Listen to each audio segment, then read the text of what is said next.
Welcome to Storytime with the Intimacy Ally. Each episode will tear down a myth, kick a social norm in the beanbag, gut punch a sex ed untruth, or destroy a poorly constructed relationship expectation. Get ready to unlearn all the crap you accepted as fact. Strap in for a mind-blowing revision on what sex is and what it can do. Prepare yourself for a whole new thought pattern when it comes to modern relationships. And now, here's your host, Jenny Simus, the Intimacy Ally, relationship expert and certified sex and intimacy coach. Hello, my lovelies. Welcome back to Storytime with the Intimacy Ally.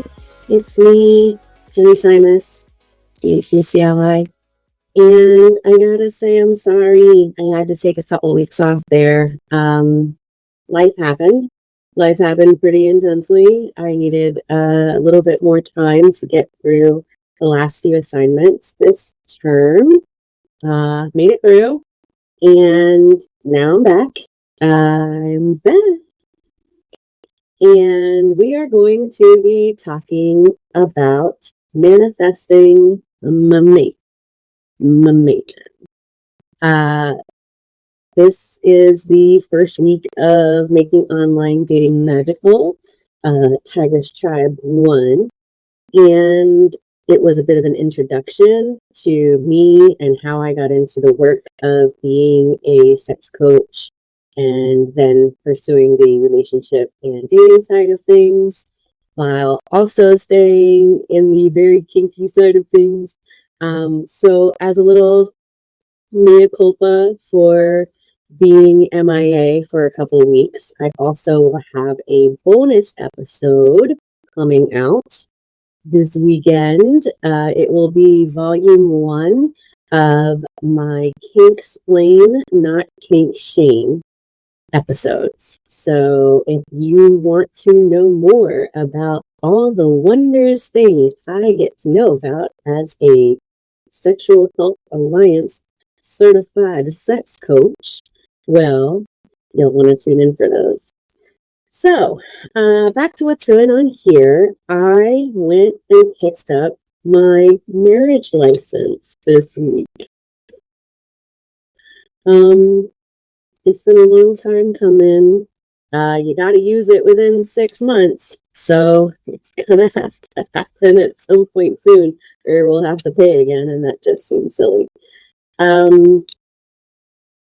What was very interesting to me is that I hadn't really thought about the dates of things or how long Zach and I have been together when I went to apply for it. And then I had to look at the date on my divorce decree, and it was the day after my divorce decree, plus 2 years that I was going in to get the marriage license. Also, shout out to the clerk who didn't give me any funny looks because, my husband is going to be 16 years younger than me. Didn't make a flip on the radar there for him, so points to him. And I just wanted to speak about briefly how I got from when my marriage ended to meeting Zach to where I am now, and the power that manifestation has played in that. Not just for manifesting Zach, but also for manifesting this version of me that I think might be the most healthy version of me, the least self-destructive version of me so far. And I'm excited. I am very interested in helping other people get here. So, anywho, if you look at this Today Show article that I'll put in the notes, they've got 5 steps to manifestation. And one of them is the first one is to get clear on what you want. And if you are any kind of life coach, sex coach, dating coach, relationship coach, I don't know, fitness coach, there's so many kinds of coaches now. But if you're any of those, or if you have ever had coaching, you have probably heard that you need clarity. You need to get clear on what you want. And I know it sounds so like stupid and well, yeah, of course, I got to know what I want if I want it. But it's more than that. So we're gonna jump hard into that first step. Number 2 is to make it feel real. Number 3, believe it's possible. Number 4, take aligned action. And number 5, sustain the manifestation process. So for me, the road to where I actually started to manifest that, it was a hard one. It was one that began even before my marriage that ended up to not last for the rest of my life, which we all know. Really, the issues that I had and the battles that I had to face started from a very young age. But if we're just going to go off of, okay, from when I knew that my marriage was over until I felt like I actually was ready to date someone, that was 2 years. And it was 2 years of engaging in like these kind of playful interludes with men I felt safe enough holding hands with, or, you know, having a shoulder rub with, watching a movie with, that kind of thing, but not going any further than that. And then there were a couple of kind of, you know, oh, well, I guess, yep, guess we just went ahead and had sex there. Whoops. Kind of interludes. And, you know, they all served a purpose. And I think that the fact that my marriage ended about a couple of weeks before the lockdown for the pandemic happened, and then we were still like living together, like I think that totally played a part in my mindset of, oh, okay, well, I can just do like whatever because we're all gonna die. We're all gonna die from this coronavirus. So rules are kind of out the window and fuck it. So I wasn't really honing in on anyone that I thought I had an actual future with. I didn't really want them, you know, meeting my kids or anything like that. Yeah, so when I decided, and also I went through like intensive therapy during this time. So I hit real low lows. I was having a lot of suicidal ideation, like thinking that I was worth more to my kids as an amount of money than I was to be alive. And I'm very lucky for the friendships that I have. These thoughts, I wasn't talking to my family about them, but there were a few friends who knew exactly how bad it had gotten. And like when I went to the nut hut, my sister and my brother like showed up and were like interrogating my ex who was there, you know, with our children. Like, where is she? Where is she? What happened to her? Because I hadn't fucking told them, because it was just too much. It was too much to share unless it was someone who was coming by to check on me every couple of days, because that's where I had gotten. And those were the friends who were in the weeds, and, you know, they knew who they are. One day I'll ask them if they care if I say their names on here, but they know who they are, and they kept me alive. And then going through intensive outpatient for a month after that, and, you know, being lucky enough that I had lost, you know, all the adults, the next generation adults in my life, and they had left me some money. So I had the ability to go inpatient, and I had the ability to go to an intensive outpatient and not like lose a job, you know? So I did those things. I got a job. I didn't like that job. I got another job, and we were managing and I felt like, okay, now I am in a position where I can look for the cherry on top. Like my life is pretty good. My kids are well loved. I'm not using every ounce of energy that I have anymore just to care for them. Because that's what was happening when I was very, very depressed. It was like every bit of me that I had was for my kids. And then as soon as they weren't there or as soon as they were asleep, I would collapse. And knowing that I wasn't there anymore and that I was making progress and I had had a wonderful experience with my friend who does Reiki, who had given me like this discounted rate to do Reiki. And I had had this breakthrough about like blackness around my throat and, not having to wear a fat suit of armor anymore to keep predators away. And, there's just some like fascinating things that we are going to get into in the next 6 weeks. But there was a lot going on that I'm saying this and I want people to know this because I don't want you to think like, oh yeah, my husband broke up with me and then the next day I was like totally fine. And I just started fucking dating and then a month later I met Zach. No. That's not what happened. And I don't want anybody to expect that. And I don't want anybody to think that they're going to have exactly what happened to me happen to them either. But I want you to know the things that I went through and then the things that I believe I had some power and control over, and magic is fucking real. And I'm just trying to let you know that you have magic in you. So back to the manifestation. So we get through this 2 years and I'm like, fine, you know what? I'm not this bitter person that I was, 2 years ago.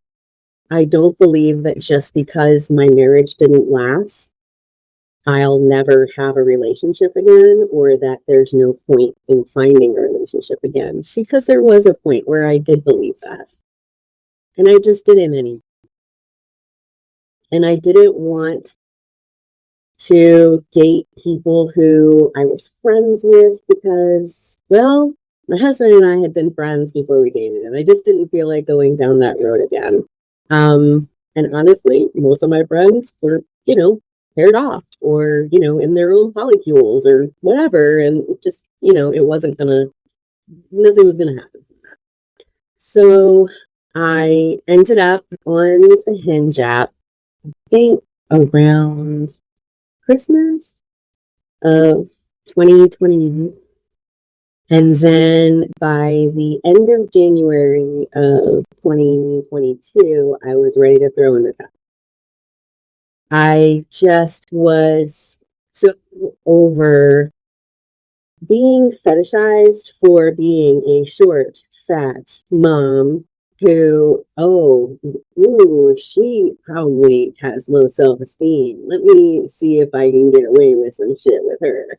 And previous versions of me, God love her, she probably would have jumped right in that or right on that. From either a girl or a guy, she would have gone for it. Anyone that would have given her some kind of attention. And that's the thing, it could have been bad attention or good attention. She would have taken it. But I was different and I'm more different now.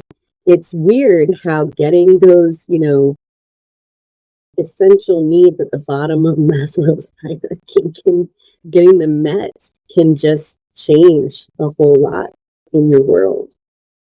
So I was feeling better about myself. I had a path that I was going on.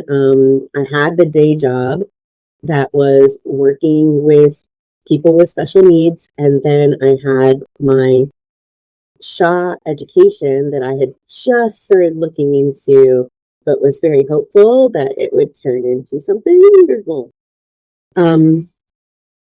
And I was over dick pics and over dudes asking me for tit pics, which I was absolutely providing because I was drinking pretty heavily still on occasion when I would communicate with people, when my kids weren't there. That's what was up. And then I had a full moon. I did a ritual trying to let go of some of the anger that I had toward my ex. He had moved on very quickly, it seemed, and I just wasn't, I wasn't able to. I kept like going over and over again, like how I could have done something differently to have a different outcome. Was I screwing up my kids? And we had not had a traditional always there, home at 5 kind of life. He was away a lot, for work. So honestly, I think he was seeing them more with our relationship being the way that it was now than he had when he was living there, or at least he was solely responsible for them more. But I still continue to just beat myself up and, really get down on myself for how the marriage had ended, even though what he said had totally shot it like there was no coming back from that. So anyway, I did this moon ritual asking or kind of praying that I could release some anger because it wasn't serving me. It wasn't helping me protect myself. It wasn't helping me protect my kids or anything like that. It was just there being very heavy on my heart, very heavy on my shoulders, very heavy on my mind. And I wanted to release that anger and release the pressure of self-blame. So I did that moon ritual. And if you want instructions on what I did, I would be glad to share them. Go ahead and shoot me an email, theintimacyally@gmail.com, or you can send me a message at theintimacyally on Instagram. Let's see. So then the next step was get clear on what you want. And I am going to touch on the other ones, but that's the big one that I want to go through today. So in order to do that, I made a list of what I would accept and what I will never accept again. That's what it said on the paper. Will accept, will never accept again. So for the will accept side, unconditional love. Because I hadn't gotten it, there were caveats to love, and love was taken away if I did not meet impossible standards. That my body is me, so being disgusted with it is being disgusted with me. And that one was for not only the people that I might date, that was for myself. I needed that reminder. The person who loves my kids and knows I am a mom first. That was super duper important to me. I wanted whoever was going to come in to absolutely understand and not get angry or butthurt about the fact that they will always be third. Because they will always be third or fourth if we were to have another kid. I mean, that's just what's up. Yeah. So that was important to me. A person who believes in me. Yeah, I don't think that I've had that fully since my dad died. And that's been a while. 15 years, 16 years now. So it's been a while.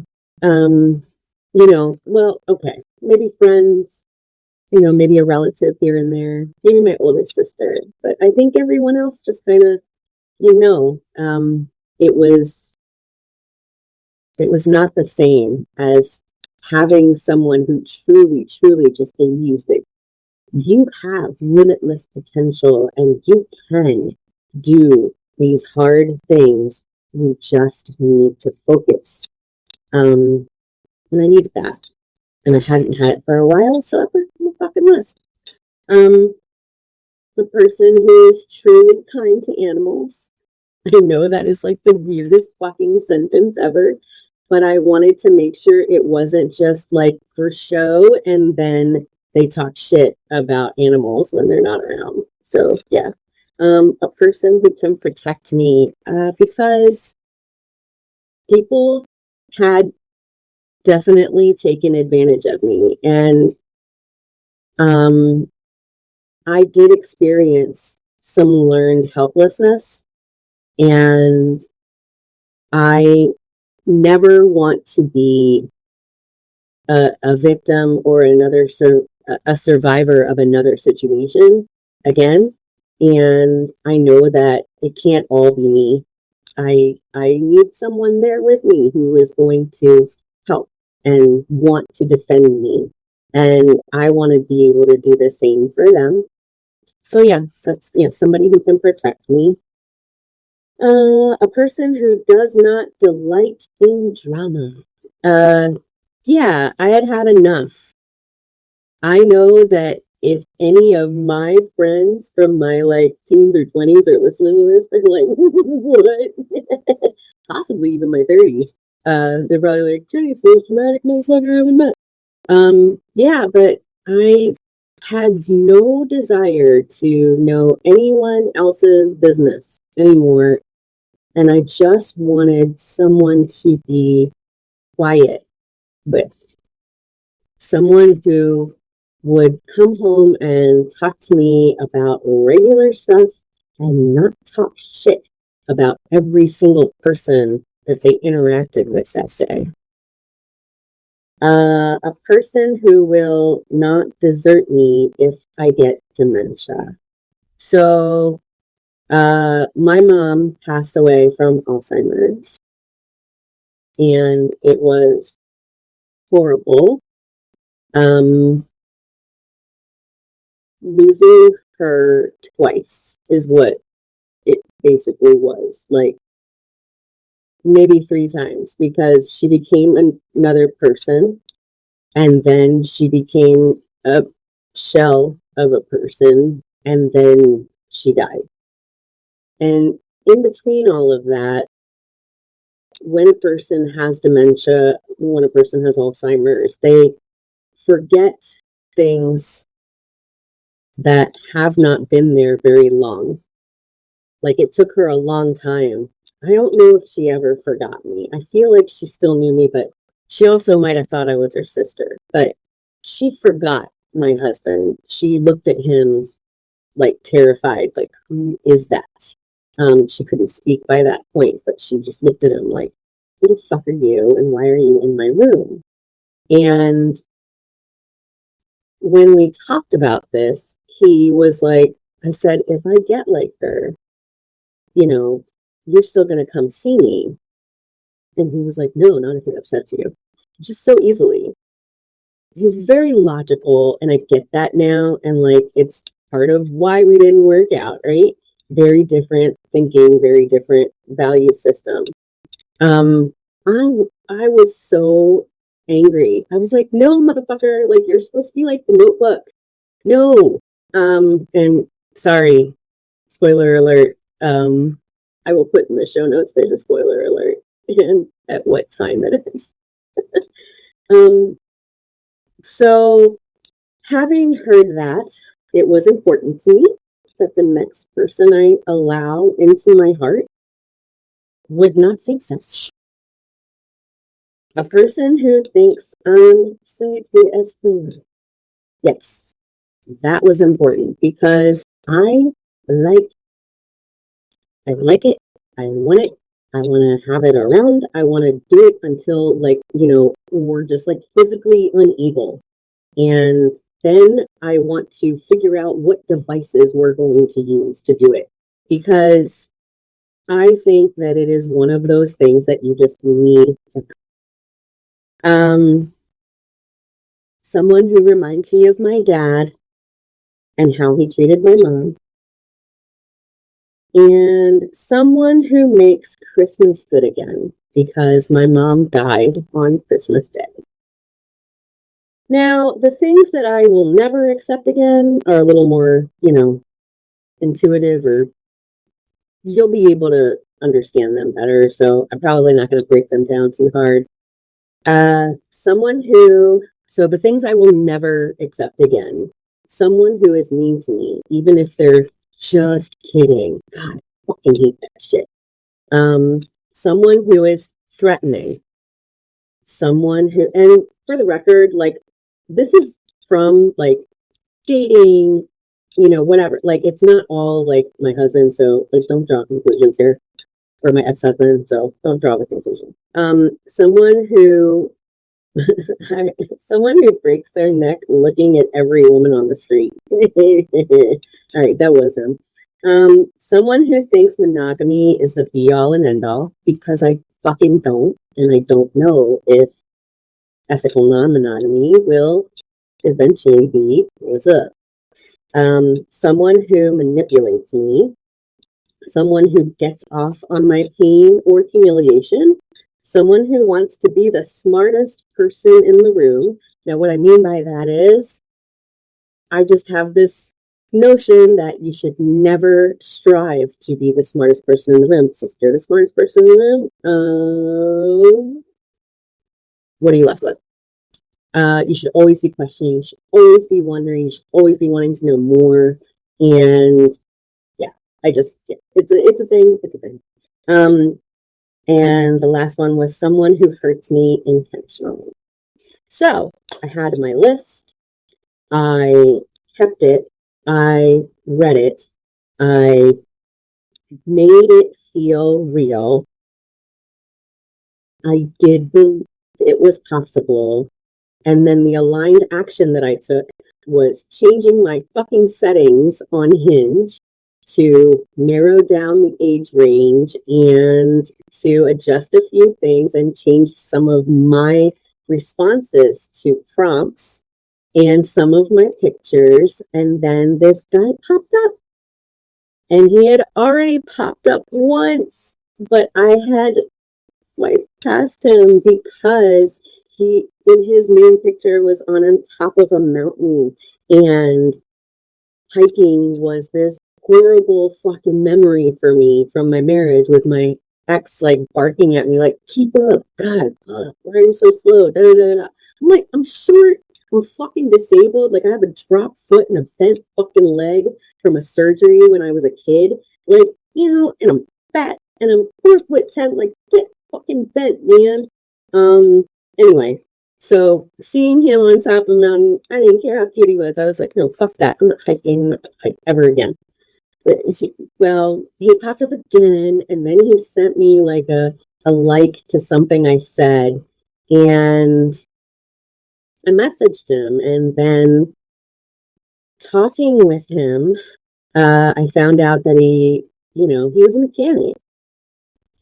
Ding ding, someone who reminds me of my dad. My dad was an electrical engineer, but he also worked on every car, every boat, anything that came through our carport, my dad could work on. Someone who makes Christmas good again. Yeah, that's a thing. That's a fucking thing. Can't explain why, but it's a fucking thing. Someone who's truly kind to animals. He had one of his pictures with a dog that wasn't even his. It was like his best friend's dog, and then he had his own dog. Someone who thinks I'm sexy as fuck. He ticked every single box that you could possibly know about up front, and he looked like Bjorn Ironside on fucking Vikings, but like a cowboy, but like a mechanic, like just everything. And His eyes were the same color of my dad's. And I don't know, I took a chance on meeting him, and here we are, a little over 2 years later, about to take this step. And I just don't think it would have happened. It would have played out so perfectly. There would have been this kismet if I hadn't taken the time to go ahead and perform that ritual and to purposefully manifest him. So that's all I'm going to say about it today, because we're already at the 30-minute mark. We will be talking more about dating online and sexing and safety and all sorts of fun shit for the next 6 weeks. Got some great guests lined up. And I just want to thank you all for joining me on Storytime with the Intimacy Ally, where we say, fuck no to the status quo. Bye, lovelies. Thank you for tuning in to Storytime with the Intimacy Ally. We hope you learned a bit more about putting the fire back in your romantic relationships, exploring communication and emotional readiness in all relationships, and how to expand your definition of intimacy so you can reach your relationship goals. Go to theintimacyally.com to subscribe and never miss an episode. Follow the links in the show notes to social media and events. Till next time, keep on learning, growing, and thinking. Storytime with the Intimacy Ally podcast is meant for educational and entertainment purposes only and should not be considered as health or mental health advice.